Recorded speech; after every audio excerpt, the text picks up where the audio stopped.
The briefing room fell silent when the general stood up. His face carried the weight of a decision no commander wants to make. Outside, the Afghan sun beat down on Bagram airfield, but inside, the air conditioning couldn't touch the cold dread spreading through the room. He cleared his throat once, then spoke the words that would haunt him for years. Gentlemen, as of 0900 hours, Outpost Viper is considered lost. All personnel are presumed KIA. 47 Marines. Gone. The Taliban had surrounded them in the Kunar Valley 3 days ago, and every relief convoy had been ambushed. Apache gunships couldn't reach them through the mountain passes in the storm. The outpost had gone dark 12 hours ago. The general's words hung in the air like smoke. He began drafting the letters to families, each one a small death of its own. But in the corner of the operations center, a captain named Rodriguez was staring at a screen with narrowed eyes. The weather satellite showed the storm breaking, not much, just a thin corridor barely a mile wide threading through the mountains like a needle's eye. He turned to the flight ops desk. "Who's on standby?" The sergeant didn't even look up. "Just Reaper 7, but she's flying the Hog." There was dismissal in his voice. The A-10 Thunderbolt II, the Warthog, was a relic, a flying tank built around a gun so powerful it could shred armored vehicles. Beautiful for close air support, but slow, vulnerable. And the pilot, Rodriguez knew the name before he asked. "Reyes," the sergeant nodded. Captain Lucia Reyes was in the shower when her pager went off. She'd been awake for 36 hours flying combat air patrols over Helmand Province, and her body ached in places she'd forgotten existed. The water was scalding, the only thing keeping her upright. She almost didn't hear the triple beep. Almost. But fighter pilots don't ignore that sound, ever. She was dressed and in the operations center in 4 minutes, wet hair pulled back, flight suit still being zipped. Rodriguez was waiting. "Reaper 7, we have a situation." He laid out the maps, the coordinates, the impossible geography. The other pilots in the room shifted uncomfortably. Someone muttered something about suicide missions.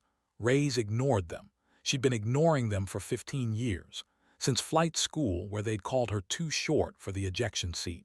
Since her first deployment, where they'd questioned whether she had the nerve. Since her third, where she'd proven she had more nerve than most of them combined. She studied the maps in silence. The corridor through the mountains was 20 miles long. The outpost was another 30 beyond that. The A-10's combat radius was about 300 miles, but that was optimized conditions. This wasn't optimized anything. Her eyes traced the elevations, the ridgelines, the kill zones. Taliban anti-aircraft positions were marked in red. There were dozens.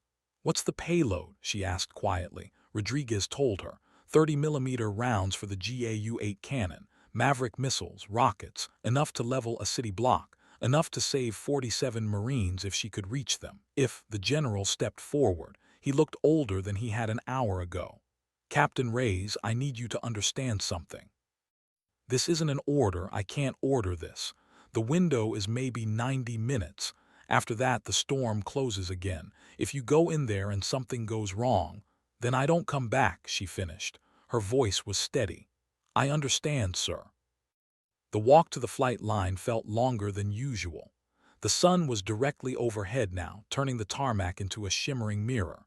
Her A-10 sat alone on the hardstand, ungainly and brutal, its nose painted with teeth like some prehistoric predator. Reaper 7. Her crew chief, a stocky master sergeant named Kowalski, was already running pre-flight checks. He didn't ask questions. Didn't need to. He'd worked with Reyes long enough to know when it was serious. "She's fueled and armed, Captain," he said, handing her the checklist.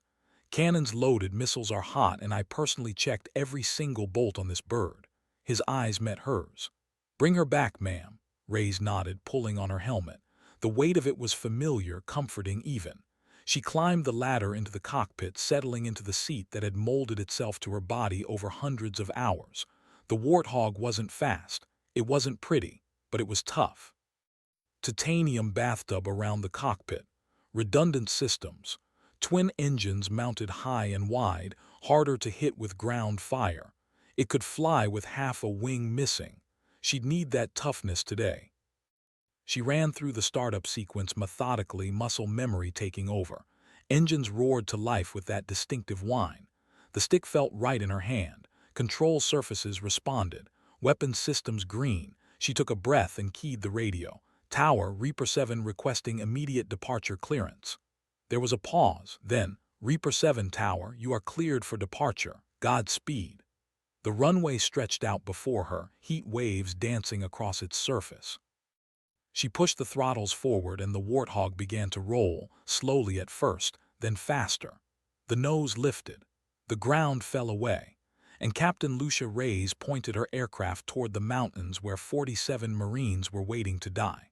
Behind her, the general stood at the operations center window, watching the gray-green shape disappear into the distance. He'd already started writing the 48th letter. The mountains rose like teeth against the horizon, jagged and hostile. Rays flew low, following the terrain, the Warthog's shadow racing across the valleys below.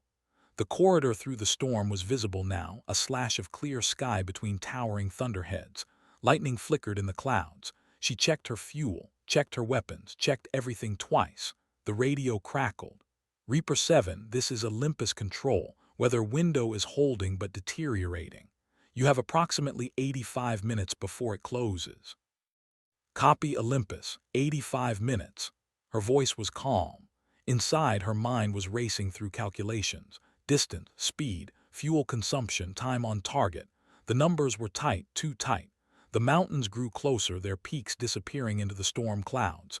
She could see the corridor now narrow and twisting, barely wide enough for her wings. Turbulence hit the Warthog like a fist, and she corrected smoothly. The aircraft bucked and shuddered but held steady. This was where the other pilots had balked. This was where logic said to turn back. Rays pushed forward. The walls of the corridor rose up on either side, gray stone streaked with ice. The visibility dropped to less than a mile, then half a mile. Rain hammered against the canopy. The Warthog punched through, engines howling. She flew by instruments and instinct, trusting the machine, trusting herself. The turbulence was constant now, trying to slam her into the mountainside. Her hands moved on the controls with practiced precision, making 100 tiny corrections every second. The corridor twisted left, then right. She banked hard, feeling the G-forces press her into the seat. The wingtip missed the rock face by meters, then she was through. The valley opened up before her and the storm fell away behind like a closing door. The air was suddenly clear, preternaturally calm. She could see for miles. And there in the distance, smoke rising from a small cluster of structures. Outpost Viper. She keyed the radio to the emergency frequency. Outpost Viper, this is Reaper 7, Air Force A-10 inbound your position. If you can hear me, pop smoke. Silence. She flew closer, descending to 2,000 feet. The outpost looked like hell. Walls were breached, buildings were burning. Taliban positions ringed the perimeter, maybe 200 fighters, heavy weapons, technical trucks with mounted guns, and still no response on the radio. Were they already dead? Had she flown through the mountains for nothing? Then, impossibly, a thin trail of purple smoke rose from the center of the compound. Purple. The Marine Corps signal for under attack, need immediate air support. Someone was alive. Rays felt something unlock in her chest. Viper, Reaper 7, I see your smoke, hang on, the cavalry's here. The radio crackled. A voice, rough and desperate. Reaper 7, Viper Actual, Jesus Christ, how did you never mind? We've got approximately 40 effectives, low on ammunition, wounded everywhere. They're massing for a final assault on the northern wall. If they breach. They won't breach, Rays said. Her voice was iron. Mark your positions and get your heads down.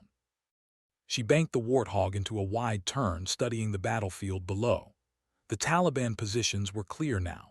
They'd been careless, confident in their overwhelming numbers. Bunkers, fighting positions, vehicles clustered together. They hadn't expected air support. Why would they? The storm had been impassable, until it wasn't. Rays selected her first target, a cluster of technical trucks on the eastern side. The heavy machine guns mounted on them could shred the outpost's remaining defenses. She rolled in, nose down, the Warthog accelerating into a shallow dive. The target pipper settled on the lead truck. Her thumb hovered over the trigger. This was what she'd trained for, what she'd been built for. She pressed the trigger. The GAU-8 cannon roared to life, and the sound was like God tearing the sky in half.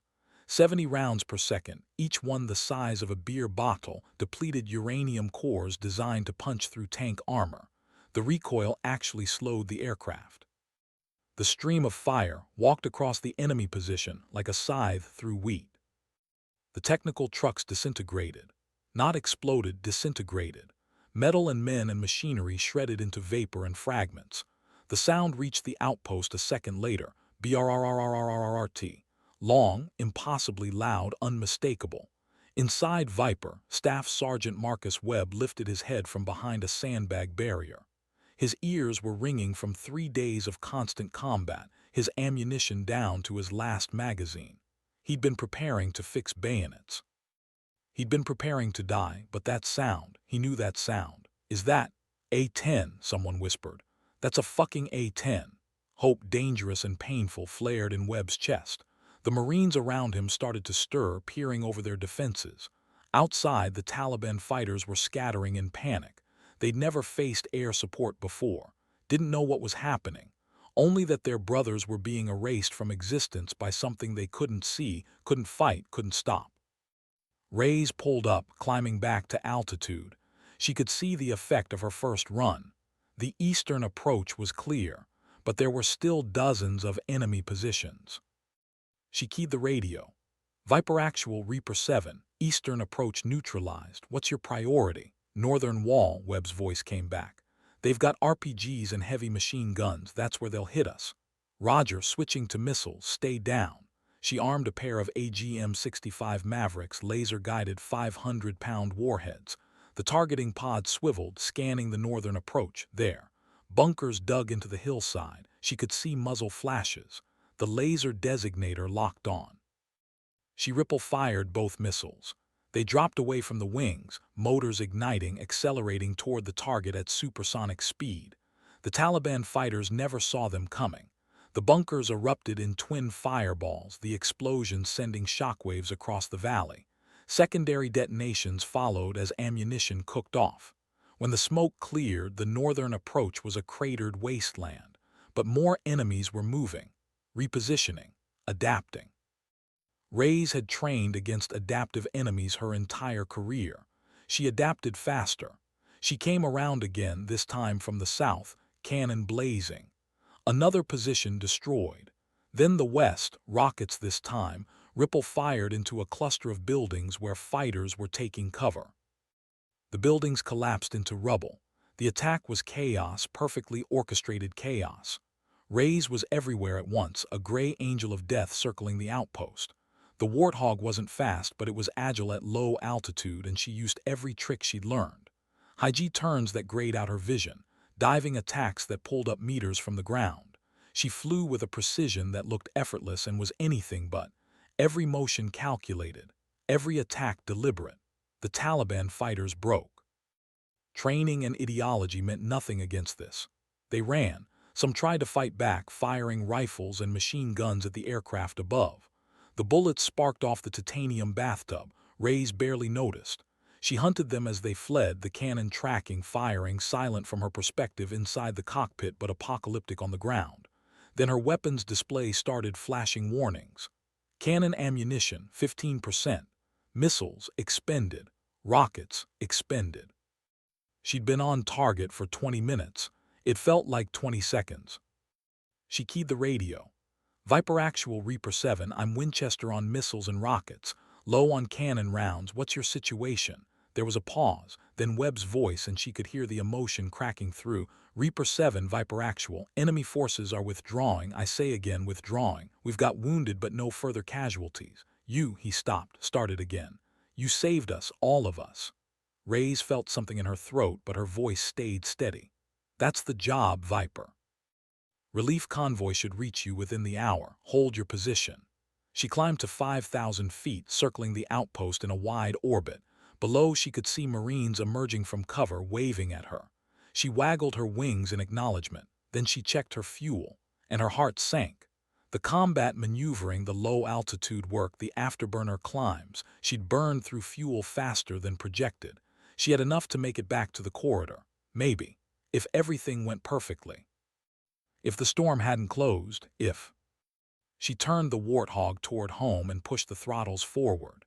The mountains loomed ahead, the corridor barely visible through the returning clouds. The weather was deteriorating faster than predicted. She could see the gap closing, the storm walls moving together like a slow-motion vice. She keyed the radio. Olympus Control, Reaper 7. Mission complete. Returning to base. Reaper 7, Olympus. Acknowledge mission complete. Be advised weather window is now at 40% closure. Recommend maximum speed. Roger, Olympus, en route. Maximum speed in an A-10 was relative. The Warthog was built for punishment, not velocity. She coaxed every knot she could from the engines, watching the fuel gauge drop. The corridor was closing. She could see it now, the clear air narrowing, the clouds pressing in. She had minutes, maybe less. The rain hit like a wall as she entered the corridor. Visibility dropped to nothing. She flew on instruments, trusting the artificial horizon, the altimeter, the compass. The aircraft shook with turbulence. Lightning flashed, turning the clouds white, then dark again. She gripped the stick, fighting to keep the Warthog centered in the corridor. The walls were invisible now, but she knew they were there. One wrong move and she'd fly straight into a mountain. Her breathing was controlled, measured. In through the nose, out through the mouth. Focus. The corridor twisted. She banked, trusting her instruments, trusting her training. The turbulence slammed her sideways. She corrected, again. The engines howled. Then impossibly she was through. The clouds fell away behind her and the Afghan plain stretched out below, flat and endless. Bagram was 40 miles ahead. She could see it on her navigation display. Her fuel gauge read 8%, 7, 6. The math was bad, really bad. She keyed the radio, keeping her voice calm. Tower, Reaper 7, 20 miles out. Emergency fuel state, requesting priority landing. Reaper 7 Tower, you are cleared for straighten approach runway 26. All traffic is holding. Emergency crews are standing by. The airfield appeared on the horizon. She could see the runway, the buildings, the aircraft parked on the ramps, so close. The low fuel warning light illuminated. Then the master caution alarm. The right engine coughed, sputtered, the RPM dropped. Tower, Reaper 7, right engine flamed out, continuing on left engine. Roger, Reaper 7. The voice on the radio was tight now. They knew what she knew. One engine, almost no fuel, miles to go. The Warthog descended, gliding more than flying now. She could see the runway clearly. 2 miles. 1 mile. The left engine coughed. No, not yet, not now. She nursed the throttle, coaxing every last drop of fuel through the engine. The runway threshold passed beneath her. She was over the airfield, almost there. The engine died, both engines silent now. The Warthog was a glider, 20 tons of aircraft with the aerodynamic properties of a brick, but Ray's had trained for this. Dead stick landings, simulated emergencies. This was just another emergency, just a simulation, except it wasn't. She aimed for the runway, watching the airspeed, the altitude. Too fast and she'd overshoot, too slow and she'd stall. The numbers had to be perfect. The runway rose up to meet her, 100 feet, 50 feet, 20 feet. The wheels touched concrete with a screech. The Warthog bounced once, settled. She deployed the drag chute and stood on the brakes. The aircraft rolled, slowing. It stopped 500 feet from the end of the runway. Ray sat in the cockpit, hands still on the controls, breathing. Just breathing. The emergency vehicles surrounded her, lights flashing. Kowalski was the first up the ladder. His face was pale. "Captain, are you?" "I'm fine," she said. Her voice sounded distant to her own ears. "Aircraft's fine too, mostly." She began the shutdown checklist, hands moving automatically. When she climbed down, her legs were shaking. Adrenaline crash. She'd been running on pure will for the last hour. The general was there waiting. He looked at her for a long moment. Then he saluted. She returned it, snapping her hand to her forehead with precision. "Captain Reyes," he said quietly, "I need to know how many made it." "All of them, sir, all 47. His eyes closed, his shoulders sagged. When he opened his eyes again, they were wet. "Thank you," he said, "just that, thank you." The debrief lasted 3 hours. Maps, timeline, weapons expenditure, every detail documented, analyzed, recorded. The other pilots sat in the back of the room, silent. They'd heard the radio traffic. They tracked her progress. They knew what she'd done. When it was over, Rodriguez approached her. He stopped, started again. That corridor, I've flown in theater for 2 years and I wouldn't have attempted that. The fuel margins alone, I know, Reyes said, but they were running out of time. You could have died. They would have died. It was simple to her, the math that mattered. He nodded slowly. For what it's worth, I was wrong about you. She looked at him. You weren't the only one. The story spread through Bagram within hours. By evening, it had reached Kabul. By morning, every forward operating base in Afghanistan knew the name Reaper 7, the pilot who flew through the impossible to save 47 Marines who were already declared dead, the pilot who landed without engines, the pilot who never hesitated, Captain Lucia Reyes. But Reyes herself wasn't thinking about fame. She was in her quarters, cleaning her flight suit, preparing for the next mission. Because there would be a next mission, there always was. Her roommate, a C-130 pilot named Williams, stuck her head in. You're trending on social media. Someone posted about it. Reyes shrugged. They spelled my name right, Williams laughed. Yeah, they spelled it right. Also, Staff Sergeant Webb from Viper posted a video. You should see it. Reyes pulled up the video on her phone. Webb's face filled the screen, haggard and exhausted but alive. Behind him, other Marines were visible, bandaged, some on stretchers. I don't know if you'll ever see this, Webb said to the camera. But Reaper 7, whoever you are, you're the reason these men are going home. The reason their families won't get those letters. We were done. We'd made our peace. And then you came through that storm like, he stopped, his voice breaking. Like an angel, a really loud, heavily armed angel. Laughter from the Marines behind him. So thank you from all of us, thank you. The video ended. Reyes set down her phone. She didn't cry, didn't smile, just sat there for a moment, feeling the weight of what those words meant. Williams was watching her. You okay? Yeah, Reyes said. I'm good. But that night, lying in her bunk, staring at the ceiling, she thought about the corridor, the closing storm, the empty fuel tanks, how close it had been, how close they'd all been. She'd made the right call, she knew that, would make it again tomorrow if she had to. But God, it had been close. She fell asleep to the sound of aircraft taking off in the distance, the eternal rhythm of war. A week later, she was flying again. Combat air patrol over Helmand. Routine. The kind of mission that was 99% boredom. But the radio chatter had changed. Other pilots acknowledged her differently now. Less dismissal, more respect. Call signs carried weight in the military, and Reaper 7 now carried more weight than most.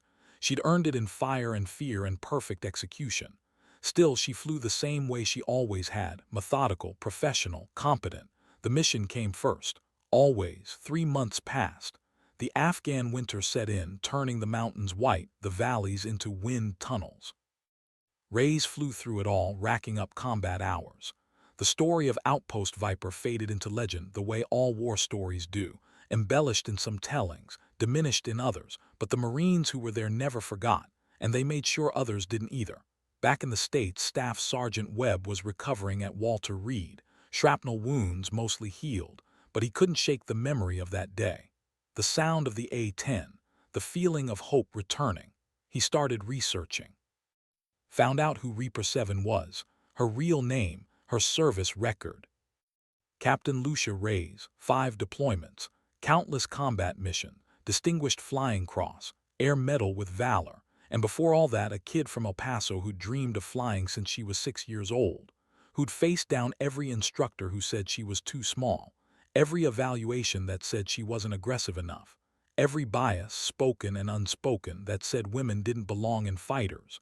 She'd proven them wrong so thoroughly that they stopped saying it, at least to her face. Webb contacted a journalist friend. I want to tell this story, he said. The real story, not the sanitized version, not the legend, the truth. The article came out in February, detailed, honest. It included interviews with the Marines from Viper, with pilots who'd flown with Reyes, with her crew chief Kowalski. It painted a picture of a pilot who was brilliant not because of raw talent, though she had that, but because of absolute dedication to her craft. 10,000 hours of preparation for that one impossible mission. The article went viral. News outlets picked it up. Then television. Reyes was in Afghanistan when it happened. She first learned about it when the base commander called her in. Captain, you're being recalled to Washington, he said. The Air Force wants to put you forward for the Air Force Cross. She blinked. The Air Force Cross, second only to the Medal of Honor, given for extraordinary heroism in combat. Sir, I was just doing my job. I know, he said. That's what makes you qualified. The ceremony was held at the Pentagon in April. A stood in her dress blues, medals gleaming on her chest, feeling profoundly uncomfortable. She didn't like attention, didn't like speeches, liked flying. The Secretary of the Air Force read the citation. Words like conspicuous gallantry and extraordinary heroism and disregard for personal safety. They felt alien, overblown. She'd just flown through a storm, done her job, saved some Marines. But when the medal was pinned to her uniform and she looked out at the audience, she saw them. The 47. Webb was there in his dress blues. So were a dozen others from Outpost Viper, some in wheelchairs, some on crutches. All of them alive, and she understood then this wasn't about her. It was about them, about the mission, about every pilot who'd ever flown into danger because someone on the ground needed help. She was just the symbol. The ceremony ended. The reception was worse, endless handshakes, photos, questions. She endured it with the same discipline she brought to flying. Someone approached her, an older woman with kind eyes and a service pin on her lapel. Gold Star Family. Captain Reyes, the woman said. I wanted to thank you. My son was at Outpost Viper, Staff Sergeant David Morrison. He's home now, recovering because of you. Reyes felt her throat tight. I'm glad he made it, ma'am. He talks about you constantly, the woman continued. About that sound, the cannon, he says it's the most beautiful thing he's ever heard. She smiled. I thought you should know you gave me my son back. After the woman left, Reyes stepped outside. The Pentagon courtyard was quiet, the spring air cool. She looked up at the sky, clear and blue, stretching to infinity. She'd been flying since she was 22, 14 years of her life in cockpits, 14 years of fighting to prove she belonged there. And maybe now finally she didn't have to fight that battle anymore. Maybe now they just saw her as a pilot, as Reaper 7, as someone who got the job done. She heard footsteps. Rodriguez approached, also in dress blues. Hey, he said, hell of a ceremony. Yeah, you heading back to Afghanistan next week? He nodded. Son, I wanted to say something. That day when I asked if you'd take the mission, I knew what I was asking, I knew the odds, and I knew you'd say yes because that's who you are. He paused. I'm sorry for making you the only option. Reyes looked at him. Sir, I was the only option, not because I was the only pilot, but because I was the only one willing to try. That's not on you, that's on everyone who didn't volunteer. He had no response to that. She went back to Afghanistan, back to Bagram. Back to the Warthog and the missions and the endless rhythm of deployment. But something had shifted. The younger pilots watched her now, asked questions, wanted to learn. The old guard treated her as an equal, more than an equal. The story of Outpost Viper became required reading in Air Force flight schools. Case studies analyzed her decision-making, her fuel management, her tactical approach. They studied the mission the way doctors study perfect surgeries. And in El Paso, Texas, at a small elementary school, a teacher used the story to teach her students about courage and determination, about how being underestimated wasn't the same as being incapable, about how heroes came in all sizes and genders and backgrounds. A little girl in the front row, 8 years old, raised her hand. Ms. Rodriguez, do you think I could be a pilot? The teacher smiled. I know you can. 2 years later, Captain Lucia Reyes completed her 6th deployment. She was promoted to major, given command of her own squadron, the first female A-10 squadron commander in Air Force history. She accepted the position with the same quiet competence she brought to everything. No speeches about breaking barriers, no grand pronouncements, just a simple acknowledgement. I'm honored, let's get to work. Her squadron became known as the best in theater, not because she demanded perfection, but because she exemplified it. She flew more missions than anyone, trained harder, pushed herself relentlessly, and her pilots followed her example. Staff Sergeant Webb, fully recovered, requested a transfer to forward operations. He wanted to be where Reyes was flying. Wanted to know that if things went sideways, Reaper 7 might be overhead. He never had to call her, but knowing she was there made the missions easier. 5 years after Outpost Viper, Reyes was a lieutenant colonel assigned to the Pentagon. A staff job, she hated it. Hated the meetings, the bureaucracy, the distance from the aircraft, but she understood its necessity. The Air Force was changing, slowly, and she could help guide that change. She pushed for more women in combat roles, for better equipment, for realistic training that prepared pilots for the impossible, because impossible missions happened. She'd proven that. One afternoon, she was walking through the Pentagon when she passed a group of young officers, new lieutenants fresh out of training on a tour. One of them, a young woman no older than Ray's had been when she started, was asking questions about fighters. The tour guide pointed at a display case. Inside was a Model A-10 painted in the colors of Reaper 7. Below it, a plaque with the citation for the Air Force Cross. "That's Lieutenant Colonel Ray's," the guide said. "She's a legend." The young lieutenant stared at the display. "She really flew through that storm. She really did. I want to be like her." Ray's, listening from around the corner, smiled, not at the admiration, but at the determination in the young officer's voice, that hunger to prove herself, that refusal to accept limitations. She'd felt the same way once, still did. She walked away without introducing herself. The young lieutenant didn't need to meet a legend. She needed to become one herself, and she would. Because the path had been cleared. The example had been set. Years passed. Ray's eventually made colonel. Then, at 52 years old, brigadier general, the first female A-10 pilot to reach flag rank. She stood at the promotion ceremony, older now, gray threading through her dark hair, but her eyes still sharp. The same eyes that had studied those maps in Bagram. The same eyes that had seen the corridor through the storm and decided to try. The Secretary of the Air Force pinned the star on her shoulder. "General Ray's, your career has been an inspiration to thousands of airmen. Your courage, your skill, your dedication, they represent the very best of our service." She gave a short speech, not about herself but about the mission, about the people she'd served with, about the crew chiefs like Kowalski who kept the aircraft flying, about the Marines like Webb who depended on air support, about every person who did their job with excellence because lives depended on it. And she ended with this: "I flew through that storm because I knew what was on the other side. People who needed help. That's always been enough for me. And it always will be." The applause was thunderous, but later, alone in her office, she looked at the star on her shoulder and thought about that day. The fuel gauge dropping to 0, the engine flaming out, the impossible odds. She'd made it through, they'd all made it through, and maybe that was the point, not that she was special, but that when it mattered most, when everything was on the line, she'd been ready, because she'd spent her entire life preparing for that moment.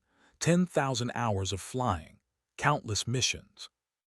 Every training flight, every evaluation, every challenge, they'd all led to that one day when 47 Marines needed someone to try the impossible, and she'd been ready.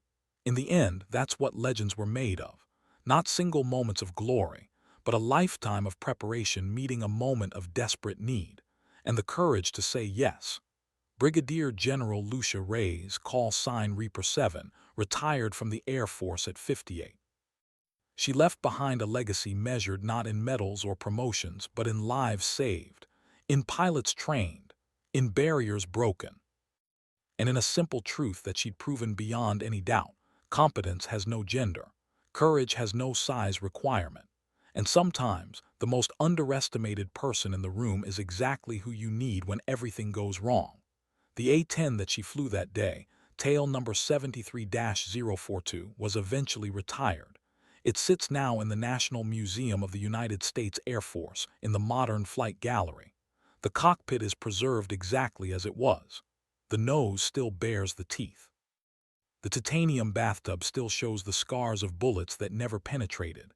And on a plaque beside it, the story of Outpost Viper is told, not as legend but as fact. 47 Marines, one pilot, a storm that should have been impossible, and a mission that succeeded because someone refused to accept that failure was inevitable. Visitors to the museum stop and stare. They read the plaque. They look at the aircraft and try to imagine flying it through mountains, through storms, through enemy fire. Most can't, but some can. The young ones especially. The girls who stand in front of that display and see not just history but possibility. They see proof that the sky belongs to anyone brave enough to claim it. And somewhere, perhaps, another 8-year-old girl is asking her teacher if she can be a pilot. The teacher will say yes, Because now there's an answer to the question that follows. Has anyone like me ever done it? Yes. General Lucia Reyes, call sign Reaper 7. The pilot who flew through the impossible and brought 47 men home. The pilot who proved that courage isn't about being fearless. It's about being afraid and flying anyway. Because on the other side of fear, people are waiting, people who need help, people who need someone willing to try. And sometimes one person trying is enough to change everything. The sky remembers, the aircraft remembers, and the 47 remember. Their grandfathers now, some of them. They tell their grandchildren about the day they should have died, about the storm and the siege and the moment they heard that sound. BRRRRRRRRT, the sound of salvation. The sound of someone who refused to give up. The sound of Reaper 7. And when their grandchildren ask if the story is true, they say yes, every word. They show the scars, they show the photos. They show the video that Staff Sergeant Webb posted all those years ago, preserved now in digital amber. And they say, remember this. When things seem impossible, when everyone tells you it can't be done, there's always someone out there who'll try anyway. Be that person. The world needs people like that. The legend of Reaper 7 will outlive everyone who was there. It will be told and retold, embellished and argued over, analyzed and celebrated. But at its core, it will always be the same simple story. A general declared his men dead, until their A-10 roared over enemy lines. And the pilot flying that A-10 was someone most people had underestimated their entire career, until the moment she proved that their estimates were wrong, until the moment she became exactly what she'd always been, a pilot, one of the best, ready when it mattered most. That's how legends are born, not in the moment of glory, but in the years of preparation that make that glory possible. And Brigadier General Lucia Reyes, retired, living quietly now in the mountains she once flew through, would tell you the same thing if you asked. She's not a hero, she just did her job, but she did it better than almost anyone else could have. And 47 men went home to their families because of it. In the end, that's all that matters. The mission, the people depending on you, and the willingness to fly into the storm when everyone else says to turn back. The sky is infinite and unforgiving. It doesn't care about your gender or your size or whether anyone believes in you. It only cares about skill, about courage, about the quality of your decisions when everything is falling apart. Reyes had those qualities in abundance. She still does. And somewhere tonight, a young pilot is looking up at the stars, dreaming of the day they'll earn their wings, dreaming of the missions they'll fly, the people they'll save, the impossible things they'll make possible. They don't know it yet, but they're walking the same path, preparing for their own corridor through the storm, their own moment when everything depends on their choice. And when that moment comes, they'll remember the story of Reaper 7. They'll remember that someone else faced the same impossible odds and succeeded. They'll remember that courage is a choice, and they'll choose to try, because in the end, that's what separates the legends from everyone else. Not talent, not luck, but the simple, stubborn refusal to accept that impossible means no. The general declared his men dead, until their A-10 roared over enemy lines, until Reaper 7 punched through the storm and rewrote the ending, until one pilot proved that sometimes believing you can save them is enough to actually do it. The sky remembers, the aircraft remembers, and the 47 remember. They lived, they went home, they raised families and grew old and told their stories, all because someone flew through the storm, all because someone said yes, all because Lucia Reyes decided that 47 lives were worth the risk. And they were. They always were. That's the lesson, that's the legacy. That's the truth that will outlive all of us. When it matters most, one person can make all the difference. One person willing to try, one pilot, one mission, one impossible corridor through the mountains, and one simple, powerful word, yes. The end comes quietly, not with explosions or celebration, but with an old woman standing on her porch looking up at the evening sky. She watches an aircraft pass overhead, too high to identify. But she knows the type by the sound.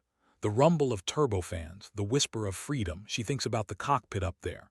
Someone's hands on the controls. Someone's eyes scanning instruments. Someone ready to answer the call if it comes. Someone prepared. She smiles, turns back inside. The sky is in good hands. It always has been. because people like her made sure of it. People who flew through storms. People who saved Marines. People who never quit. People who earned their legends one mission at a time. The door closes. The light in the window glows warm against the gathering dark. And overhead, invisible and eternal, the aircraft flies on into the night, carrying the future, carrying the dream, carrying the promise that Reaper 7 made real, that anyone, absolutely anyone, can touch the sky. You just have to be willing to fly.